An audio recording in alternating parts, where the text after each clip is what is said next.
aside the NHS as well, you have people, if you're someone who you have interest working in the academic field, universities are also major sponsors of people from overseas talent. The other options as well, there are a number of companies that sponsor, but people need to be very mindful about getting sponsorship, especially when you're still studying and you don't want to do post-study. But the company that you're rushing into to get sponsorship, how stable are they?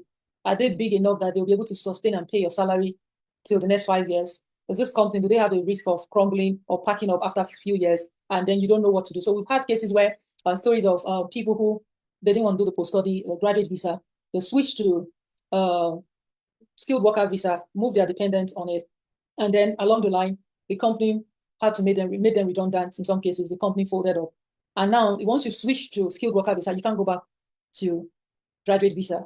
So if you're before you make that decision to switch from graduate visa, you need to be sure that this company is here long term. So that you don't put yourself in a situation where you're given 60 days to leave the country, whereas you would have had 2 years to plan and say, if the UK is not the place for me in terms of getting a job that looks secured or getting global talent, you can actually plan to move to other countries that offer visa programs, like in the US where they have programs like the O1, the EB1, EB2. Some people take up to 2 years to try to meet that requirement. I'm sure Bumi will speak later about the US program, but the people who, if you have international degree, like in the UK, they have been able to put the application together, and within that 2 years of post-study work visa, we're able to move to the US using the EB2 visa.